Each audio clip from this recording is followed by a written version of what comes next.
Welcome to Make a Path Presents. I'm Ronnie Hayes, and today let's talk The Walking Dead Q&A number 87. Let's jump right into these. If you're new here, though, find the rules to participate in that video description, because the very first person here, Water Slayer, said, you didn't answer my question. I've been asking for months. I accidentally found your question in a reply. If you're leaving Q&A questions in replies to either me or other people, it buries them. So there's no way. So I'm not surprised I didn't, in all honesty. And if you want help, not to be a dick, but if you want help getting your question seen, don't bury it in a reply. Don't leave a whole paragraph like a comment, and then in the middle somewhere leave Q&A. That's counterproductive. It literally defeats the purpose. If you want better chances of getting seen, Q&A first thing in your comment. Because again, what I do, I scroll down the comments, I see Q&A, and I ask.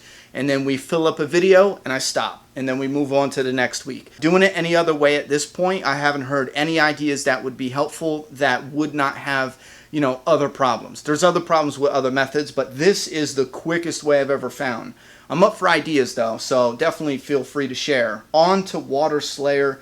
Who should kill Dwight, when, why, how? Now, this is for the TV show, so absolutely no one should kill Dwight at this point. He should definitely make it out alive through Season 7. Mr. Goobers, do you think they have guts to kill Daryl? Yes and no. I understand, a popular character is branding that definitely sells. I get that. And they could milk Daryl to death with merchandise and all that. This kind of does remind me, though, of the premiere for Season 6. When I was in the audience at Madison Square Garden, Kirkman was talking about, maybe it was him or Gimple, they were talking about no character is safe. And they showed a picture of Daryl, I believe that's what it was. They showed a picture of him on screen, or they mentioned him, and the crowd was like, oh, boo, he's safe, don't bullshit us.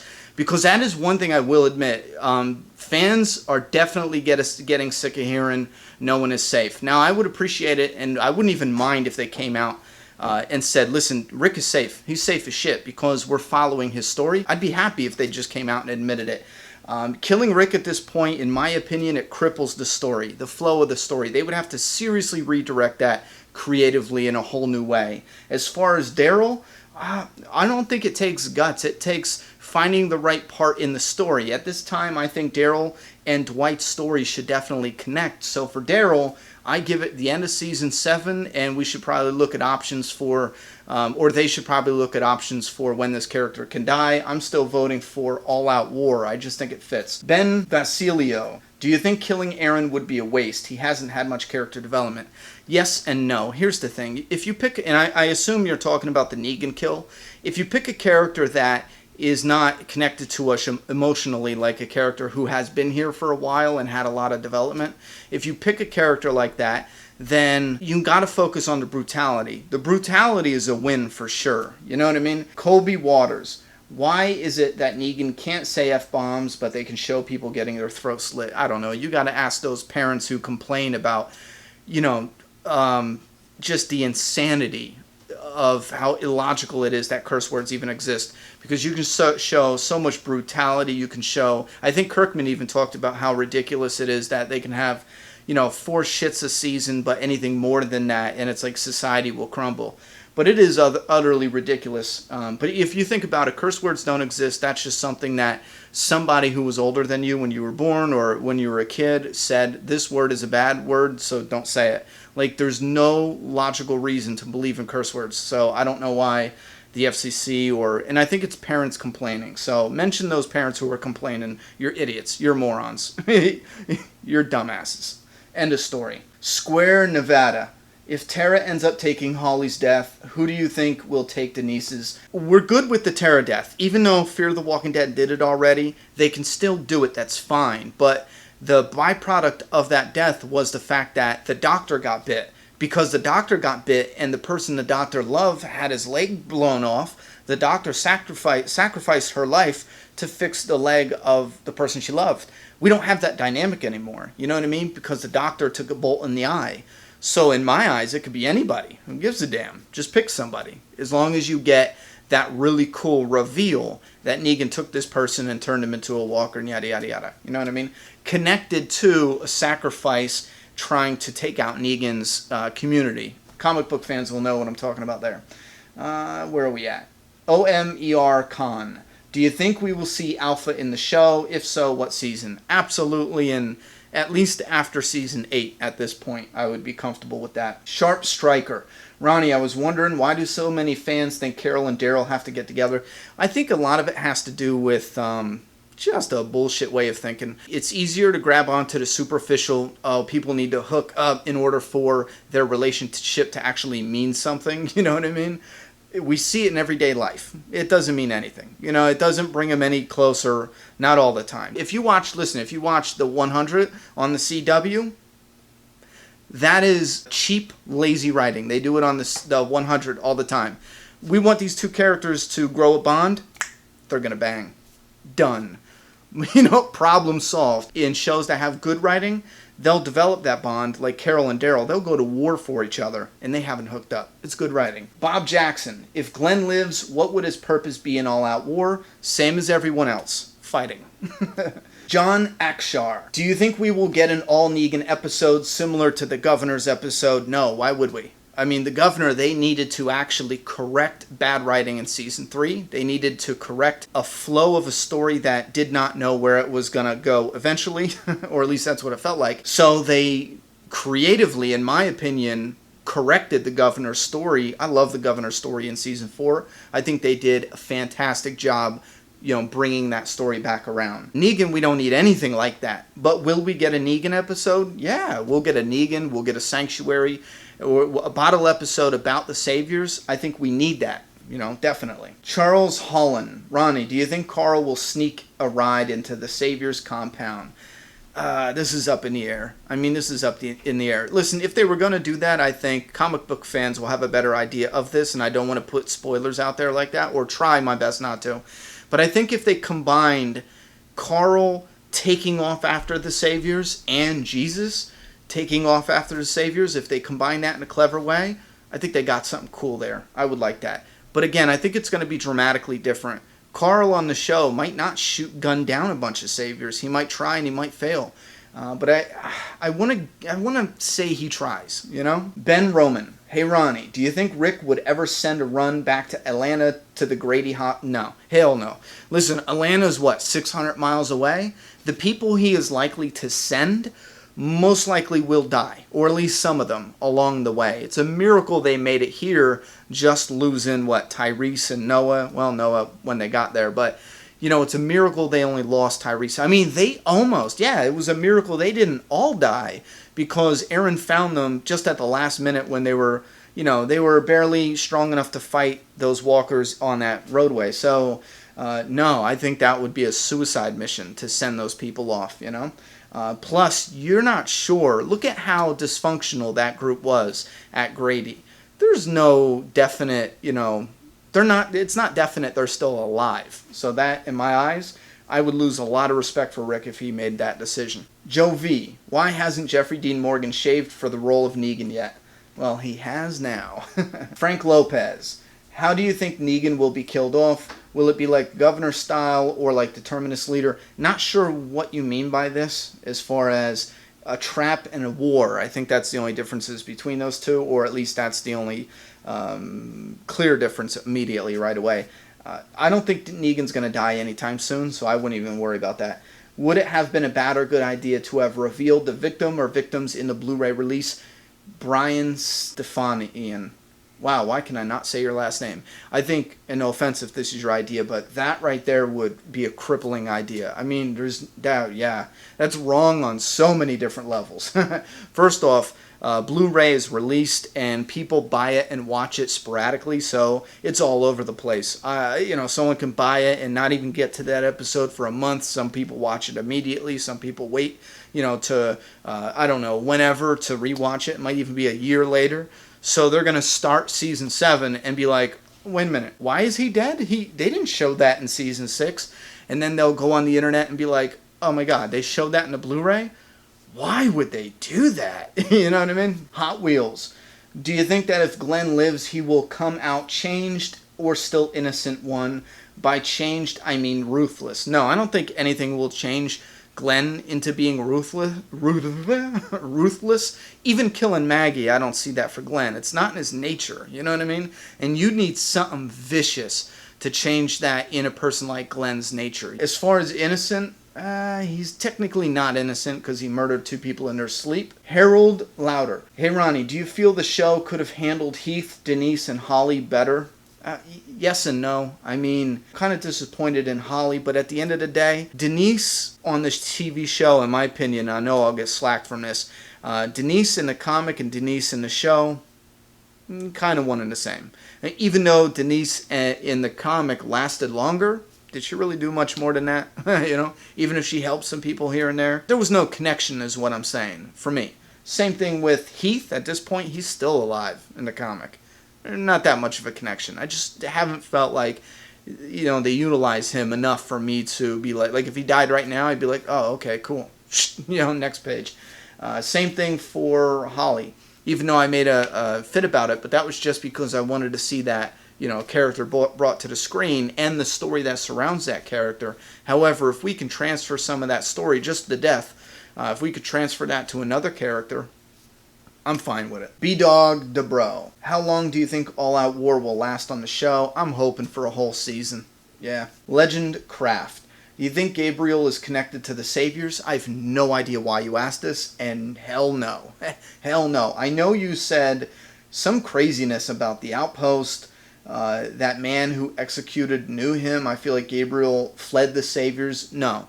Gabriel and where the Saviors are, again, they're 600 miles away. Did I get that right? Yeah. At least I believe it's 500 to 600, something like that. Long story short, just no. Just no. And the Savior that Father Gabriel shot, they just had a conversation.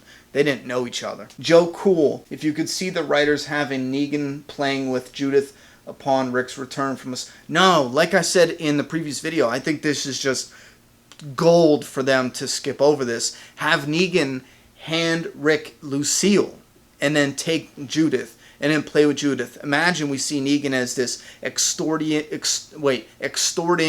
mafioso, biker gang leader, you know what I mean, who just beat someone to death with a baseball bat wrapped in barbed wire, and then he hands that bat off to Rick, and then he picks up Judith, and he actually plays nice with her. Like, oh, baby talk, goo goo gaga type shit. I think that is just gold. I would love to see that, because it's a completely different side of Negan, and it's unexpected. It's not, you would think it would be something intimidating, he's grabbing it, he's reaching for the baby, oh, he's going to threaten Rick, and then no, he just plays with the baby, all how cute, whoop-de-whoop. Rick is sitting there sweating, because at any minute this psycho can just do something crazy, But no, he plays with the baby, it's all cute, and then gives the baby back and takes Lucille. I like it. Groudon Gamer, do you think that if Negan by any chance kills Maggie, Glen will try to attack? No, they're not going to do that, because there's no way Glen is going to watch Maggie get beat to death. I don't think. I think he would die with her, so no. Need more coffee. Would you recommend people who are new to the comic read beyond issue 100 at this point? All day, every day. I love the show, so much more because of reading the comic. Even looking forward to the characters, and it doesn't ruin anything. I'm just more excited for what's coming up. So I would always recommend it. If you have a hard time, differentiating between the comic and the show, and you want everything to be like the comic because you're so in love with that story, don't read on, because you're just going to annoy yourself and others. You got to learn to be able to see the comic as its own separate story in its own separate universe, and then the show. Even though we pick on what we like better, that's fine, but you need to be able to separate them. If you can do that, read the comic. Timeless City. Do you think Heath and Tara's sideline story means one or both are going to die, or perhaps hinting at more storyline significance for their characters? I think it's tying up loose ends, showing where they went, and also possibly one of them could die. I would prefer Tara die later on, so if Heath is in fact the actor taking a different show, and he doesn't have time to do both, then maybe we'll see him die. Chanel F. There is a guy who looks like T-Dog in the trailer. Yeah, you go on to say, how the hell is that the case since he's dead? You said he dies in the prison, so what's the point of a flashback with him with the Saviors? That's not a flashback. That was a joke. The guy definitely looks like T-Dog, the actor who plays T-Dog. Chances are it's not. It was just a joke. Blake Bauman. In some episodes of The Walking Dead, they kill walkers by shooting or stabbing them within the mouth. Is this just a plot hole, or does this work? In my opinion, it's a plot hole if the knife is so big. Like, look, let's say you have a knife would it go in the head? If you ever see them where if they have a little knife and they're like, shink, you know, if that doesn't go all the way in, I don't know. I always thought some of those knives were just a little too short and might not actually make it to the brain to do enough damage. You know what I mean? So there's also something, if you're following Dead Living, keep an eye out for that, because I incorporated something in that where somebody, you know, and it's not long enough and you see him open his mouth and the blade's right through his mouth. But anyway, yeah, I think some of that, they did it good in Fear. The guy got shot in the face. It took part of his face off but didn't destroy the brain. I love shit like that. Okay, Draw. Is there any possibility that Negan does not kill anybody? I think it would be a huge plot twist. No, there's no possibility whatsoever. First off, they confirmed that Negan killed someone. Second off, in the end of the episode, you saw him hit someone and blood run down the screen, and there is no way in hell you're getting hit with a bat and surviving. You know, there's just no way it's going to happen, especially with barbed wire wrapped around it, with that much force. There's just no way. That first strike, even though you might live for a little bit after that, you're dying. You're dying. Plus, that is one of those twists like the coma thing.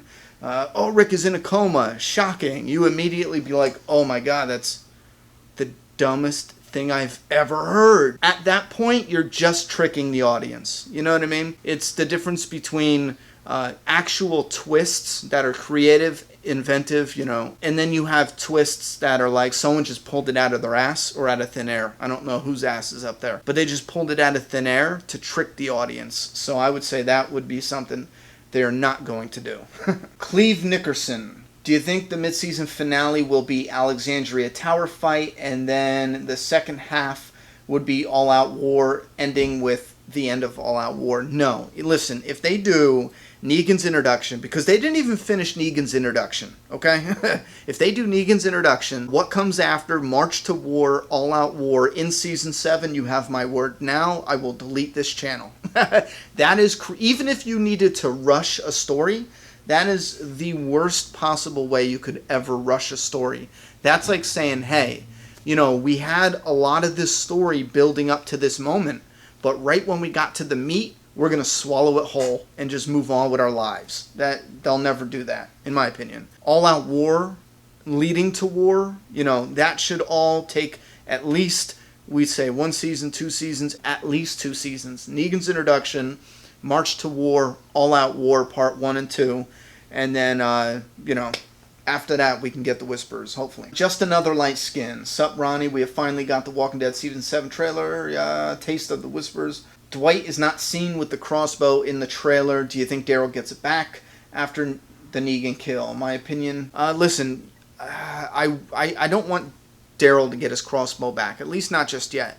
Leave it for Dwight. I want Dwight and Daryl to argue and bicker over the crossbow, over the jacket. I think it adds to the chemistry there between the two characters. And you guys already know, I said it time and time again, I think their story is important, and continuing that, moving on into where Dwight's story is going to go. And I think Daryl is vital in that aspect. And I think if Dwight was to ever help or start working with the good guys, Daryl letting him keep the crossbow or keep the vest, one or the other, would be a symbolism that I might still hate you for what you done, but I'm not going to try to kill you when you turn your back on me. You know what I mean? Kevin Barker. Do you think Maggie is going to lose her baby? No. Zawfi. Do you think it would be cool to see the New Beginning start off with Snow? No. It didn't give us Snow and All Out or No Way Out. Keep your Snow and pound it up your ass. Not you. AMC. Squidly TV.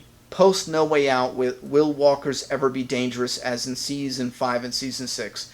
Absolutely. Dante Call. Yo, Ronnie, I was born in Alexandria, Virginia, now stay about 20 minutes from there. We pretty much get the same snow New York does, so I'm wondering if the show would be realistic and actually bring snowy climate back around. Listen, we get a bunch of questions about the snow. It would be awesome to get snow in The Walking Dead. However, a part of me feels like their biggest opportunity to do it would have been the No Way Out story arc. So yes, there is a chance we might possibly see snow. I know Gimple made a statement saying, well, you know, I think it would be crazy to never see snow again, so it's possible we'll see a small portion of snow, or they might go big, who knows. But at this point, I think not using it in No Way Out, in my eyes, I don't believe we'll ever see snow. They could surprise us, because listen, for No Way Out, in my opinion, and this might not have been the intention of Kirkman when he was writing it, but I thought the snow played a huge role in helping them win against all those walkers. I always thought that, because you got the snow freezing some of these walkers, and they don't show it. Some of the walkers freeze, some of them moving their jaws, they might not even bite, they might be too frozen to where they're like, some of them, not all of them. And it is snowing, there's snow coming down, it's cold as hell. So I always thought that contributed to them winning. If this was in the middle of summer, the heat wave, and walkers were in full force, coming in a herd and attacking and biting and whatever, I just thought the snow slowed them down. It made it easier for them to kill and fight the walkers. And I always wanted to see a scene that I'm going to steal if they're not going to do it. But you see somebody who either grabs or punches or cuts or anything, and the walker's face falls off frozen with the flesh inside. It's like a slushy or something. Oh, man, I think that'd be so cool. Anyway, like a frozen, tore off like a frozen face. Anyway, yeah, so, and since they decided not to use it for No Way Out, I hope they use snow. I really do, but I don't think they will. Suspicious Ninja. Would it be good for the show to end Season 7 with all-out war? No, hell no. Joku Viz. Ronnie.